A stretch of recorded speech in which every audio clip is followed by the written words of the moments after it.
بسم الله الرحمن الرحیم نحمده و نصلی علی رسول الکریم. ټول ته اسلامي طریقې سره سلام. السلام علیکم ورحمت الله وبرکاته. وکی خبره ده چې نن تاسو ته هم د خوشحالي هغې لکه زه نن څومره خوشحال یم یقین ولره مو چې کومې ورځې چې ته تېرې د هغه مو ته بلکل پاته نه لګي سره څنګه دي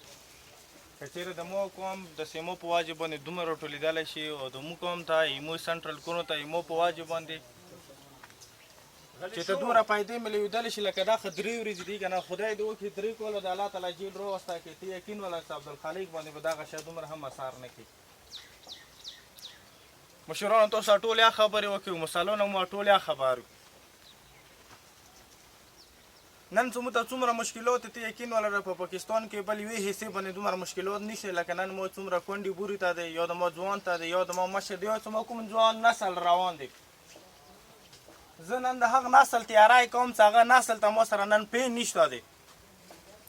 زه نن هغه نسل تیاروم د لشرزي د موسوزي د څمکني او د زیموش هغه نسل تیاروم چې هغه سره نن ورځې هم کلام نشته دی. ما هغه نسلونه اوسه پرې تیار کړي چې هغه برود و کلتوسو سره کټان شوي هغه وجه دا وه چې ما ته حکومت توجونه ډېره کړي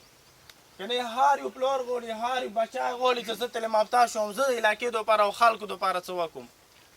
خو چې هغه نه دي شوي نه هغه هم همدغه خبره رسي چې ما نسل تیار نه دی کړی او نسل چې کوم شیانو سره تیارېږي هغه یې ښه تربیات دی. زما علاقې کې چې یتیم رکټې کېږي هم کور دپاره بو جوړېږي علاقې دپاره هم بو جوړېږي مل دپاره بو جوړېږي وجه دا چې ما څه د یتیم تربیات دپاره چې نشته دي ما څه نن کونډه دی هغه کور کې هم مجبور یې بهر هم مجبور یې وجه دا چې ما کونډې دپاره هم هېڅ ترتیب نه دی کړی او د ما حکومت نه دی کړی. ټولو نه ضروري خبره دا دی چې ته یقین ولره چې مخکې خو به د ما یو 45% ملک علاقې دپاره د منډې هغه و چې دن هغه خپله د ما 100% نه زیاته د ما توجه او د ما اراده بلنده شوې د تاسو په واجب چې څو پرې تاسو غوندې خور فقیر دغه خلک ویلوړي و تاسو هغه خلک یو چې تاسو سره چوکې مندریو کې الله تعالی ونه ستوری جوړوي و تاسو هغه قوم غوندې بوري یو چې تاسو سره چا هم بېایماني کړې دی دولت سره الله تعالی هغه ذلیل کړی دی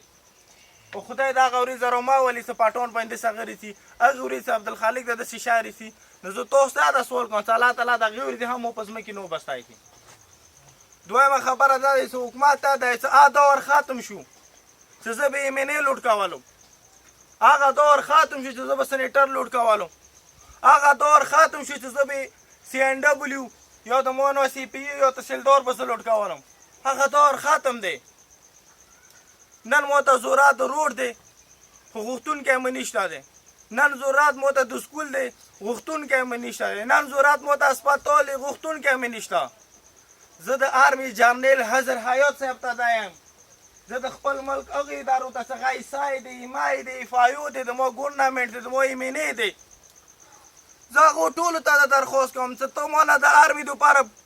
کسان غواړې چې آرمي دپاره کسان راکړه 10 پاس تو ما ته وایې چې له شیرزي کې تو ما ته یو د 10 سکول جوړ دی زه حضر حیات کوم جرنیل دی RC